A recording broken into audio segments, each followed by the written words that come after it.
Hi everyone. Our group will compare Amazon and Costco. Our group member is Eugene, Jenny, Ronaldo, and Jordan. We will discuss this six part: the total return, the repurchase information, the risk management policy and the supervision, the strategic planning, the dividend policy, and the financial highlights. Amazon is American multinational technology company focusing on e-commerce, cloud computing, digital streaming, and artificial intelligence. It is one of the five largest companies in the US information technology industry, just like Google, Apple, Facebook, and Microsoft. The company is known as one of the most influential economical and cultural forecasts in the world, and it also the most valuable bond in the world. J.P. Bose founded Amazon on July 5, 1994, in a garage in Bellevue, Washington. It started on the online book market, but expanded to sell electronics, cell phone, video games, clothing, furniture, food, toys, and jewelry. In 2015, Amazon surpassed Walmart by market value and becomes the most valuable retailer in the United States. Costco is an American multinational company that operated a larger box retail store dedicated to common members. As of 2016, it is the world's largest retailer of the choice with beef, organic food, roast chicken, and wing. As of 2020, Costco is the fifth largest retailer in the world. In 2021, Costco ranks the 10th in the Fortune 500 list of the largest US companies in the terms of the total return. As I mentioned before, in 2021, Amazon ranks the second on the Fortune 500 list and Costco ranks the 10th. In fact, Amazon's total return is much higher than Costco. Here are two charts of the total return of the two companies in the past 5 years. Amazon's total return has reached 3,522 in the 2021, while Costco has only 517.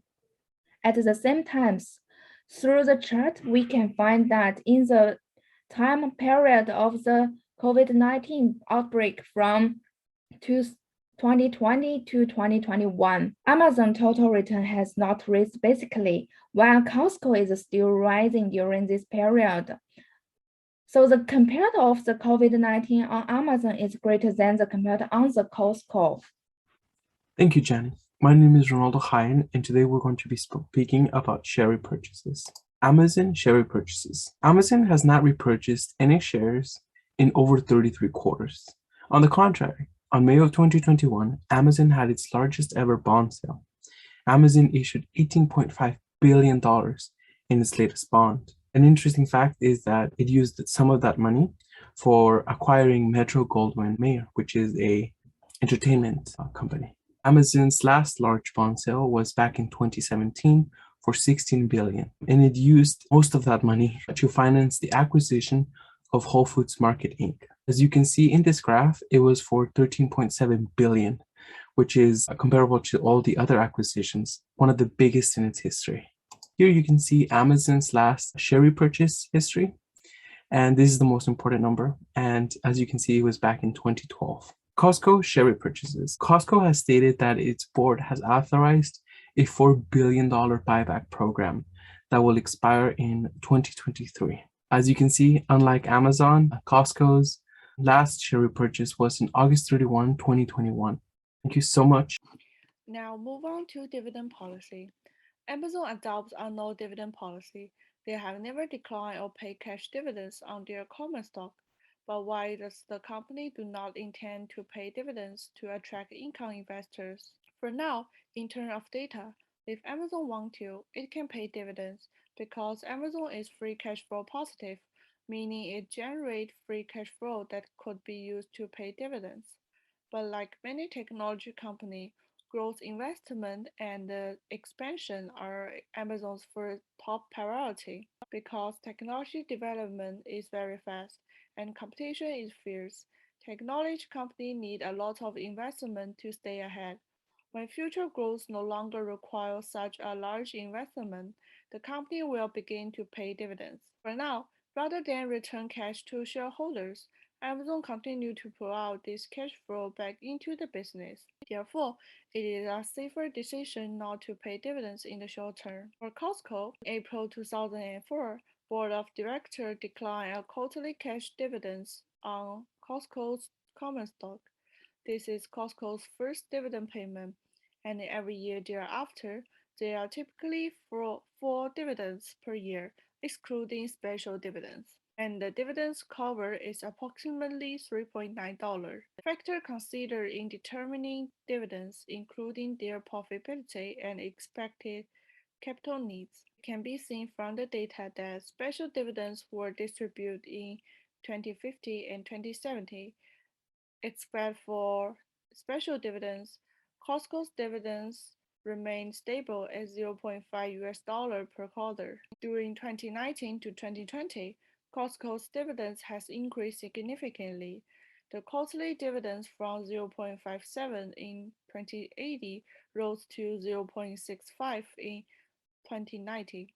In 2020, the quarterly dividend soared to $0.7. 2019 to 2020 is the period of the COVID-19 pandemic. Demand of consumer and healthcare products, grocery, and other essential items has risen dramatically as people holding supplies in order to overcome the lockdown.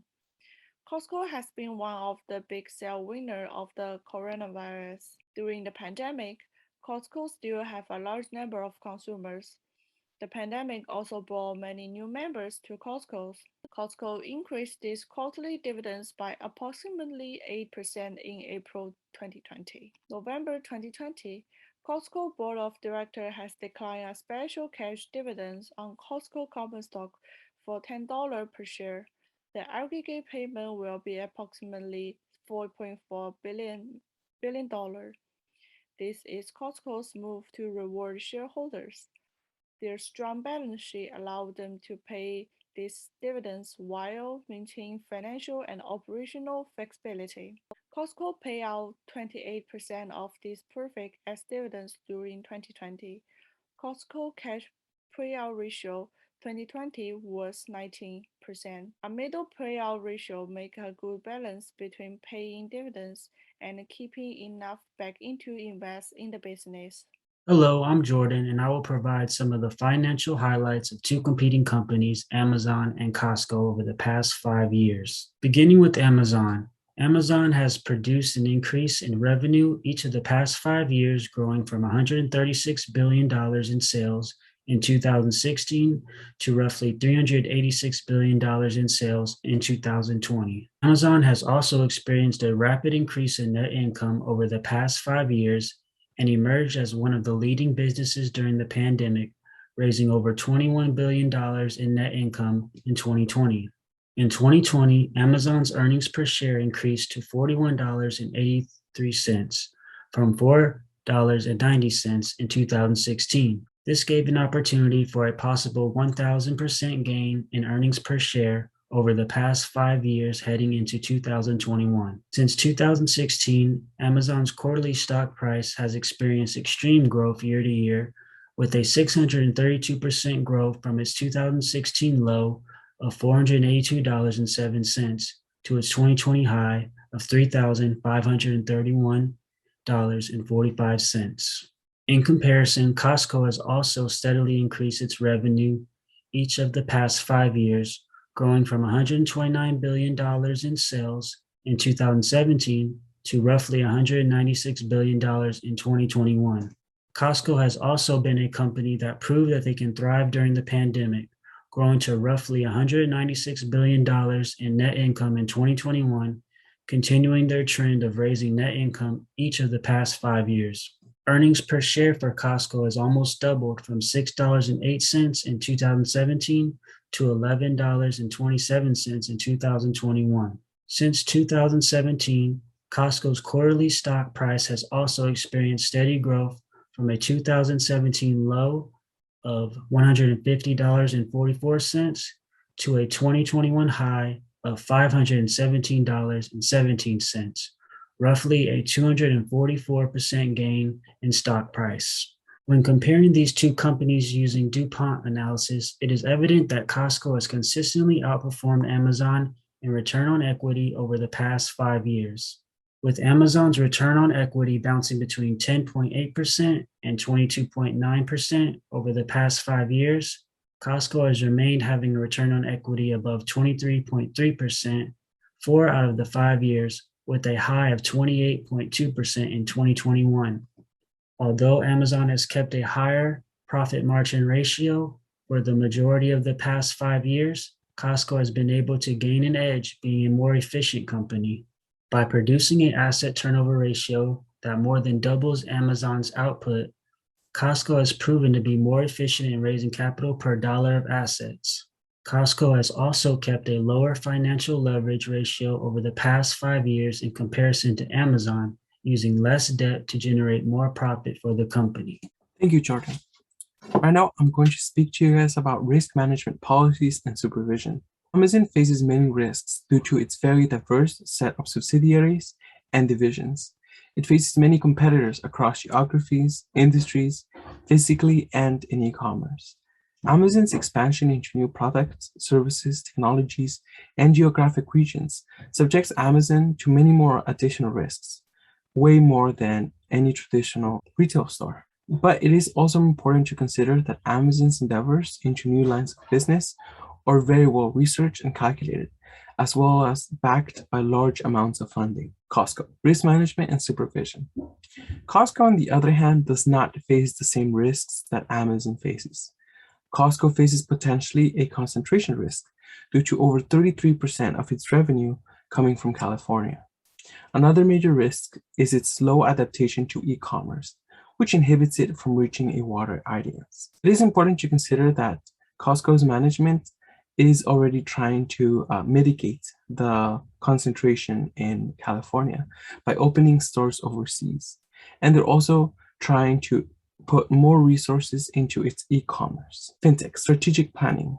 When it comes to fintech, Amazon is focusing on new ways for customers to pay for their purchases. Through partnerships with companies like Affirm and Venmo, Amazon has given customers the ability to split their purchases into more manageable installments with Affirm, while also expanding the ways to make purchases with Venmo, a platform owned by PayPal. Amazon is also experimenting with new technology that makes their retail stores autonomous and charges the customers automatically for their groceries without the need to check out physically. I think this is rather important and interesting because this means that Amazon stores will be seamless, and so people will want to commit more of their finances into Amazon. Thank you. In conclusion, our group recommends Costco as the more attractive buy and hold opportunity for investors. With a higher return on equity for its shareholders and greater efficiency in asset turnover, Costco has proven sustained growth in many market conditions, including the pandemic. Its greater dividend policy also offers investors more opportunities for compounding gains, and with a lower share price buy-in, investors are able to afford more shares and gain more room for growth. Thank you.